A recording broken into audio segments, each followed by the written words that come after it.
How do you forgive your spouse in marriage? If your spouse has done something that offended you, something that made you feel bad or made you feel unworthy, how do you forgive your spouse? How do you do that? I know that it can be very, very difficult. And a lot of us don't have the ability to forgive. We think that we do, but we really don't.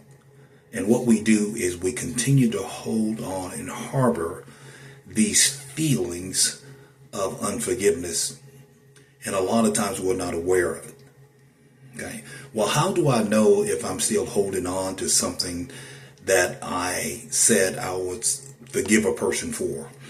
The reason that you know that you have not forgiven a person is because whenever that person's name comes up, or whenever you meet that person in a space and you start to develop these feelings, in other words, there's a chemical reaction going on in your body when you hear this person's name, or when you see this person, you meet this person in a place, truly, then you know that you have not forgiven this person. To truly forgive someone means that you can talk about this person, you can meet this person in a space, and you have no feelings about what this person did to you. The challenge that we have is most people don't know how to forgive, and they think they have. A lot of us look at our hearts and we try to forgive people from the heart, but I'm telling you that you can't do that. The heart is not willing to forgive. It never is. That's why the Bible says that the heart is deceitful. The heart hides a lot of stuff. Even when you think that you have forgiven someone, the heart has not. It's still holding on to it. So we talked about self-mastery and how we have to master our mind. See, the only way that we can truly forgive, we have to truly forgive through our mind. Paul said that we're talking about a renewing of our mind. So we have to have a different thought about forgiveness and how to forgive it. We have to actually find a reason to justify why we should forgive this person. For example, let's say if someone, you were married to someone and this person committed adultery against you. And truly it hurts. And you want to forgive this person, but you keep having these feelings about it.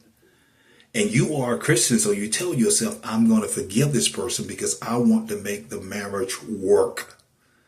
But then there are certain times when you're around this person, you have these feelings and you have these emotions, and it brings back up this ordeal over and over again. When you're telling yourself that you have forgiven this person, but you're living with a lie, you have not forgiven this person.